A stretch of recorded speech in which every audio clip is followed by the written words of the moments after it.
Les enquêteurs de l'Escouade nationale de répression du crime organisé procèdent depuis ce matin à une série de perquisitions dans plusieurs régions du Québec en lien avec le trafic de stupéfiants. Plus d'une quinzaine de résidences et de véhicules sont visés par les policiers. Ces perquisitions sont reliées à celles effectuées le 9 janvier dernier. Les perquisitions ont particulièrement lieu dans l'est du Québec et plus précisément à Trois-Pistoles, Rimouski, Gaspé, Port-Daniel-Gascon ainsi qu'à l'étang du Nord, aux îles de la Madeleine. L'enquête tend à démontrer que cet important réseau de trafic de stupéfiants est directement relié à des membres influents des Hells Angels.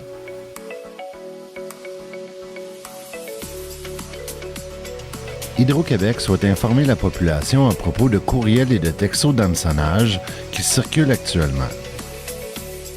Certains courriels malveillants comportent le titre « Votre remboursement est prêt ». Le message indique qu'un remboursement pourrait être disponible pour le client et qu'il suffit de cliquer sur un lien vers son espace client personnel. Hydro-Québec précise qu'il ne faut pas cliquer sur les hyperliens car ils mènent vers un faux site web aux couleurs d'Hydro-Québec. De plus, Hydro-Québec rappelle que la société ne communique jamais avec ses clients pour exiger un paiement par carte de crédit. Si vous recevez ce type d'appel, il est recommandé d'en informer le service de police.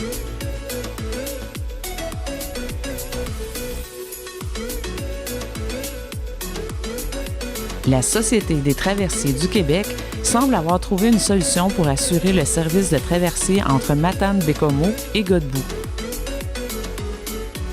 La Société a fait l'acquisition d'un traversier pour une utilisation temporaire en attendant que le système de propulsion du CTMA vacancier soit réparé. C'est donc le NM Apollo, qui a été acquis au coût de 2,1 millions de dollars à l'entreprise navale Labrador Marine, qui prendra la relève. Le NM Apollo a été construit en 1970. Le navire peut accueillir 240 passagers et 80 véhicules. Il permettra de répondre à la demande en cette période-ci de l'année grâce à l'ajout de traversées.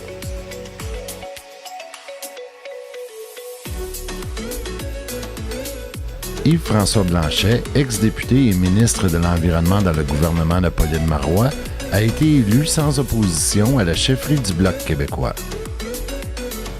La nouvelle a été confirmée cette nuit par le président d'élection de la course à la direction du Bloc québécois, Pierre Bouchard. À la fin de la période de mise en candidature, une seule candidature qui répondait à toutes les conditions prescrites aux règles de la course à la chefferie du Bloc québécois avait été déposée. Yves-François Blanchet occupera donc les fonctions laissées vacantes en juin dernier par le départ de Martine Ouellette.